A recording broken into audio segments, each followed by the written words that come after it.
தாய் தமிழ் உறவுகளுக்கு வணக்கம். எந்த கட்சியிலும் சேரப்போவதில்லை என்று அறிவித்தார் என்ற தலைப்பில் இந்த காணொளியை நாம் காண்கிறோம். எந்த கட்சியிலும் சேரப்போவதில்லை என்று சற்று முன் அறிவித்துள்ளார்.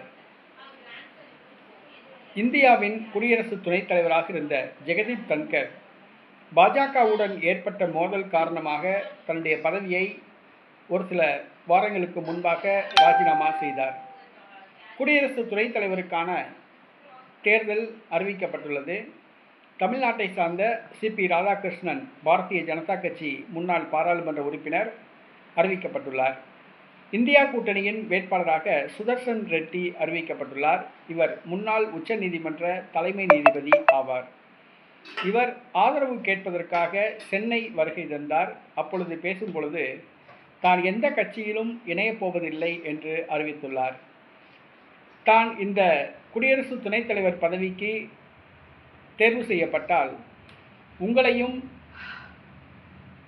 அரசியல் அமைப்பையும் கைவிட மாட்டேன் என்று தெரிவித்துள்ளார்.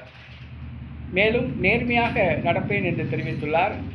தனக்கு அரசியல் மீது ஆர்வம் இல்லை என்று தெரிவித்துள்ளார். ஆக இந்தியா கூட்டணியின் குடியரசு துணைத் தலைவர் வேட்பாளரான சுதர்சன் ரெட்டி தான் எந்த கட்சியிலும் சேரப்போவதில்லை என்று அறிவித்துள்ளார். அவர் தோல்வியடைந்தாலும் கூட ஏதாவது ஒரு அரசியல் கட்சியில் சேர்ந்து பாராளுமன்ற உறுப்பினர் ஆவாரா என்பது தெரியவில்லை. நிச்சயமாக தோல்வியடையத்தான் செய்வார். ஏனால் பாஜகவுக்கு பெரும்பான்மை உள்ளது. தோல்வியடைந்த பிறகு அவர் காங்கிரஸிலோ அல்லது வேறு ஏதாவது கட்சியிலோ சேர்ந்து பாராளுமன்ற உறுப்பினர் ஆவாரா, ராஜ்யசபாவுக்கு தேர்வு செய்யப்படுவாரா என்பது தெரியவில்லை. ஆனால் தற்பொழுது தான் எந்த கட்சியிலும் சேரப்போவதில்லை என்று அறிவித்துள்ளார்.